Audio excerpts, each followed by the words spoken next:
Hello, and welcome to another episode of Inside Voices First Takes, the show that broke the fourth wall before it was cool. Today, we are going to be discussing Deadpool 2, and I'm joined by a very special guest, Jessica Charles. Jess, you want to introduce yourself? Hi, I'm Jessica Charles. You gave me a lovely introduction that is maybe too much pressure. Very special guest. We'll see. Very special guest. Don't let her fool you. And I, of course, as always, am your host, Adam Rubin. Let's get right into it, Jess.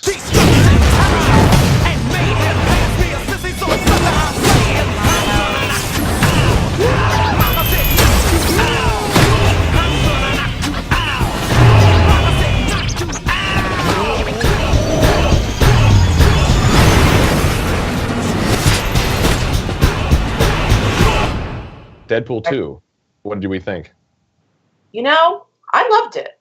I really enjoyed it. I'm really happy I saw it in a theater with a bunch of people. I agree. This is a theater movie, for sure. 100%. If you're going to see it, theater. 100%. 100%. Yeah, I loved it. Do I have structural issues? Sure. Do I have a bunch of issues? Sure. But while I was watching it, enjoyed it completely. Was completely smitten with it. Okay. Yeah. Would you, so is that a without reservation, everyone should see it? I would say if you liked the first one, you should see it.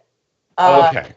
So that's a pretty big caveat if you liked the first one. Yes. If you're just going and swinging for a sequel without seeing the first one, which makes you a very strange person who I don't trust, no. You should, if you like the first one, it's more of the same in a good way. So, yes. Go see the second one, but know that it's more of the same to the first one. Mm-hmm. Now, I'll just say, first of all, don't listen to her. I trust you. You guys are all trustworthy. Yeah. But I would say I actually don't think you need to have seen the first one to enjoy this one. I didn't find there to be a lot of overlap. I mean, there are definitely some references, and you won't know specific backstory behind some of the characters of the sort of, I don't know what you want to call them, the ragtag X-Men that are only in the Deadpool movies. But I think that they present enough of their one-dimensional personalities for you to figure out what you need to know about them for this movie.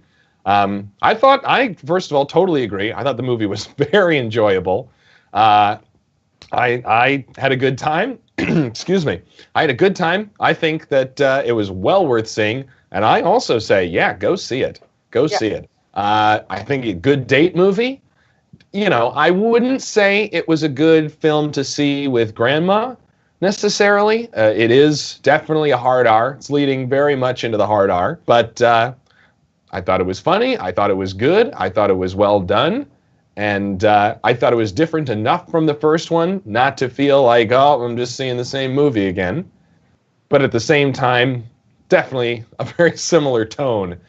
I'm definitely saying see it. Are you saying see it? See it. Good. Go right out and see it and skip Solo. And if you need to know why you're skipping Solo, go see our episode about Solo from the other day with my other special guest. I wouldn't skip Solo. You would not skip Solo? No, that's not what we're talking about. But no, it isn't. We invited you here. But you keep your mouth shut about Solo. You hated Solo that much? I didn't hate it. It's just not worth, I don't think it's worth seeing in the theater. I would almost say it's only worth seeing in the theater. Anyway, doesn't matter. A conversation for another time. See our previous episode. So, okay, that's two strong see-its from both Jess and myself. What you see on the trailer tin, I would say, is pretty much what you get. Hard R, good comedy, good action. Go see it. And once you do see it, come on back for the second part of this, because we are now entering spoiler territory. Spoilers ahead, you've been warned, but we're going to get right into the nitty-gritty. Let's hear about these problems you had with it. What were your structural issues? My main issue is actually not a structural issue, if I can start with this one, which is the spoiler that happens like pretty much right off the bat in the cold open of this movie, which is killing off the female love interest. I'm not so mad that they did it. I'm mad that in a very meta, self-referential, we're making jokes in the credits, they never make reference to the fact that it is such a trope to kill off a female character to act exclusively as impetus for the male protagonist to go on his hero's journey, which I don't know how. I went into the movie thinking they're going to have to dispatch of her quickly because I don't know how she would function as part of his daily life. She's either going to have to die or she's going to have to be gone, because heroes can't have girlfriends, or you end up with like MJ in Spider-Man 3, which is like truly the worst. So I get, not doing a weird, she's in a Broadway play show plot. But then in those credits where it was like, did that really just happen? Oh my God, they killed her. That wasn't my feeling. My feeling was like, oh, of course they killed, excuse me, of course they killed her. And that's the joke that should be made. And I felt like it was a real missed opportunity and didn't like use its Deadpoolness to the fullest, and lost a part of itself in like its self-awareness. Like it wasn't as self-aware as I wanted it to be. That would be. Whereas I totally understand your feeling, but I think you are looking at this as a writer. Whereas I think that joke was targeted at the broader audience who would not be having the, yeah, I know you had to do it feeling, but we liked her. She's totally innocent. My favorite part of that whole thing was just the opening credit. First of all, that they spoofed James Bond at all, which I enjoyed very much. Beautiful. But I like the fact that the writers were credited as the real villains here. Sure. Right, I like that self-referentiality, that self-reference, I should say, that, yeah, no, we didn't have to do that. We chose to make her die. That was fun. That was fun for me. And I think for most people, that's the level at which that resonates. We love, we don't even just love her as a character, which we do, but we love the actress. She always winds up getting murdered in these things. At least was a nice nod to like, we know, we suck, we killed her. We shouldn't, we had to do it, but we did it. Yeah, but in a movie where, they're making references that are for everybody, but then they're also making references that are like, when he's planning out the thing on the board and it says like, might not need an act 3. That's like very much like a writerly structure. That's true. That's true. Maybe it didn't need to be right there, like in those credits, but I really was like waiting the whole movie for them to like make a joke about how this is such a, like, of course, like him to be like, of course she died. I don't know why I wasn't expecting that. Like there's like something to that it just felt like they didn't get enough juice out of the finding some comedy in that, which I know it's the main emotional thrust of the movie, but I think it could have been massaged. Fair enough. And I understand where you're coming from. I think that, I suspect that the reason they didn't push on that a little harder is because that one thing being taken seriously winds up being the sort of core of their satire, I want to say, of Logan and those other movies, which they're obviously really going at head on to make fun of Logan in the Wolverine films. And I think that they needed one linchpin thing he actually cares about in order to get that analogy to work. So it had to be something, and I think that she is probably the most worthy thing. I agree. But I also... Because just real quick, I think it was a big stretch to the idea that he suddenly cares about this one random kid, that he's going to go bend over backwards to save this kid's soul. Like, without you taking him wanting to get back to his dead girlfriend seriously, I think that completely, it was already thin, and I think it completely falls apart if you ever make like a joke about her death. I think they could have made there could have been a nugget about it that I totally get treating it seriously. I liked all the imagery of her telling him like, your heart is whatever, that I actually forget what it was. Like your heart isn't in the right place, or your heart That's right. Your heart is not in the right place. That's it. And then it's literally in the right place. Nice. But I think they could have found a way. She could have even made the joke as like it's one of those things where someone makes a joke and it's more sad. Does that make sense? As a moment in a movie where it's like, because she's saying it with some levity, it's like, you're like, oh my God, I like her even more than I remembered. She's the best. Mm-hmm. And yeah, I thought, yeah, in a movie that is so joke heavy in the best possible way, where like, you know, a normal screenplay is like what, like you try to get in a comedy like 3 jokes a page, something like that. This was like 12 jokes a page. Like it was dense. And that's really the only joke opportunity that I missed. I wish I could have capitalized on it. Fair enough. This is why Hollywood needs you, Jess. Oh, God. They won't return my phone call, but I'll keep calling. Keep calling. They'll pick up eventually. Yeah. Sooner or later, all of the men at the top will be fired, and then it will be your time. And then this letter writing campaign will have finally paid off. Very good. So, all right. One critical, in your opinion, missed joke opportunity aside. Yes. What were your structural issues that you said you had with this film? For me, it felt like I guess middle of Act 2-ish area where it was like the fun and games of it all. Like we're getting this group together, we're going back to the prison. I felt a little muddy on like what like you said, that the thing is he cares about this kid. That's what we're supposed to be focusing on. When he was like, you know, fell to like the literal like rock bottom, then it was like he suddenly wasn't at the prison anymore, and I was like, wait, you left the prison? You weren't like going right back in to get him when this prison just like exploded. Like you could go back in now and like at least let this kid know like I'll be back for you or whatever. It felt I felt very out of place in that moment. Like suddenly he was like back in the bar with TJ Miller, and I was like, whoa, what? I thought we were in Gotcha. the middle of nowhere. So you're talking about after he rolls down the slope, falls into the ice water. Yeah. Gets back out, the fact that he goes to the bar instead of climbing back up that mountain and going back into the hole in the prison or whatever. Right. Felt weird to me. And like I missed a part of his thinking. Like I needed something of like, well, if I go back in some, you know, nonsense line of like, if I go back in there, then XYZ, that's why I can't. That's why I need a team. It was just suddenly like I'm shopping for a team, and I was confused as to why the missed opportunity. And, like, where did Cable go in all of that? Did he not go back into the prison? Why didn't anyone go back into the prison? It all felt very, like, maybe there was a cut scene that was, like, a couple lines even explaining why they couldn't go back in. And I needed that because I didn't understand why suddenly we were off on a tangent. Yeah. I suspect it had something to do with the fact that the prison was at the top of this ravine, and they now fell down a mountain. They probably didn't feel, you know, some kind of look up like, never getting back up there. But I agree. They move forward. But on the other hand, in a movie like this, that didn't bother me at all. Because it is just, you know, pop to the next thing, pop, you know. I'm not looking for a lot of logical consistency. Sure. Especially since they reference a couple times, like, that's just lazy writing. Is the joke. Like, no, we just have to push this along. We just need to make this go forward.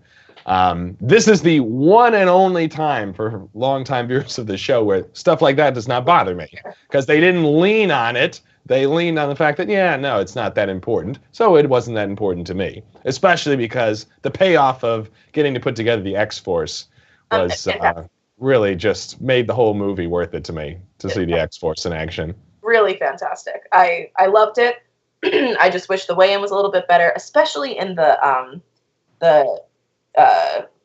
villain of it all. It's like, oh, this is the bad guy, and yes, we're going to buy that back a little bit and make it a little bit more nuanced, which I like.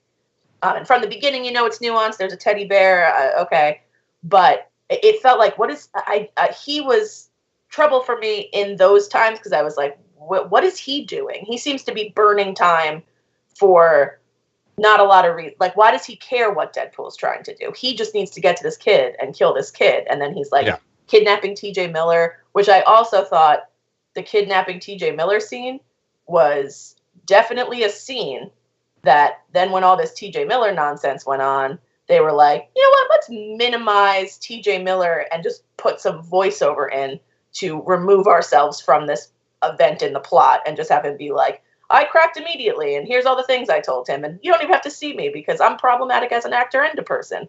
And so that kind of, I think, helped me feel the way I did, which was like, wait, where are we? What are you doing? Which I'm more forgiving of in a movie like this than in like a movie like Solo, but still it felt a little muddy. We were in murky waters for a little bit. Mm-hmm. And fair enough. We were in murky waters, but I thought the movie did a good job of keying the audience in on the fact that the waters were not important. Sure. So I didn't take it too seriously. And frankly, I was just very curious what would become of the X-Force. And I was very pleasantly surprised that Domino did not immediately die, that we actually got a little bit of teamwork. I was very pleasantly surprised. Yeah. For a movie that is usually nonstop cynicism and darkness, I thought the actual wrap-up of the proper plot was surprisingly nice. I completely agree. I thought it was and you know, in a genuine way, I liked it. I liked it a lot. Yeah, I liked it very much, very much. Yeah. I liked that it allowed some levity at the end, but that it was it still has like a serious plot, like we care about, and we care about these people, and we care about him, and I thought, I thought it was really well done. Yeah, I mean, the fact that they got me even to be excited that Dopinder gets his first kill is that's a real tricky thing to pull off, that I both am happy that Dopinder gets his kill, even though it contradicts the point that Deadpool's artificially making on behalf of the Russian juggernaut. Yes. And that it could both work. They could both exist simultaneously in my mind, and I enjoy both of them. Yes. To me, that is so impressive that I'm absolutely willing to forgive the fact that Deadpool wakes up and goes to a bar instead of climbing back up the mountain, which You're absolutely right, makes more sense, and probably was explained in something that got cut because people were like, oh well, whatever. Nobody cares about this. Let's just keep it moving. Like, I care. Why didn't you point it to the prison? I'm like the worst sort of viewer, but I have an extended edition Blu-ray to sell you, my friend. Nothing like a 3-hour director's cut of a fun, sharp comedy. Yep. Let's make those jokes dull. Just let them sit. Water it down from start to finish. All the jokes that weren't good enough to make it in, put them back in. You know how we set up a camera, locked it off, and had T.J. Miller say 150 things? Well, we put them all in. Nothing but lines. Just as a real quick thing, since you brought up the T.J. Miller, Certainly. I get that he's improvising all these lines and they did a lot of setup for him. I didn't love any of them. I didn't really love any of them. I thought the written, or what I presume to be the written jokes that were much more felt like they had some thought behind them, as opposed to the "you look like a blah blah blah blah blah," which is just, they tried to make a joke out of that, even of that this is what he does, but a little too late for me, because I had that problem in the first movie as well, where I felt like it was super sharp, and then maybe I'm just a T.J. Miller, an anti-T.J. Miller activist, which I do in my spare time. I think it's fair to say that you are, but go on. Yes, but I had issues with him in the first movie of just being pitch roulette of oh, what wacky thing is this guy gonna say next? And not interested in that. Would rather have the tight jokes than the very improv. The looser stuff that he does. Yes, it was a little too loosey goosey for me. All right, fair enough. So overall, then, bearing all that in mind, what would you give this movie? If you give it a rating out of 10, what do you say to this movie? I'm trying to decide what my scale is, because 10 is obviously perfect movie. So I'm gonna say I would give it a solid 8. Inching towards an 8.5, like an 8.5 out of 10. I really enjoyed it. I think for the amount of jokes that they just got on the screen, it's very rare at nowadays with film. And it just was not afraid to be a comedy and at the same time be an action movie, which is a difficult line to walk. And I thought they brilliantly. I think Ryan Reynolds has charm for days. And yes, he does. The fact that he's even been in crappy movies before this is shocking, because he has so much charm that he should push every movie to the finish line. That was how I felt leaving this, was why does this guy do bad movies? He's so good. And okay. So, yeah. We're not going to be that far off, because I'm going to give it a 7.5. I thought it was very good. Some squishy moments, but overall great. And there you have it, folks. Thanks for joining us again for an episode of Inside Voices First Takes. We will see you next time. Goodbye.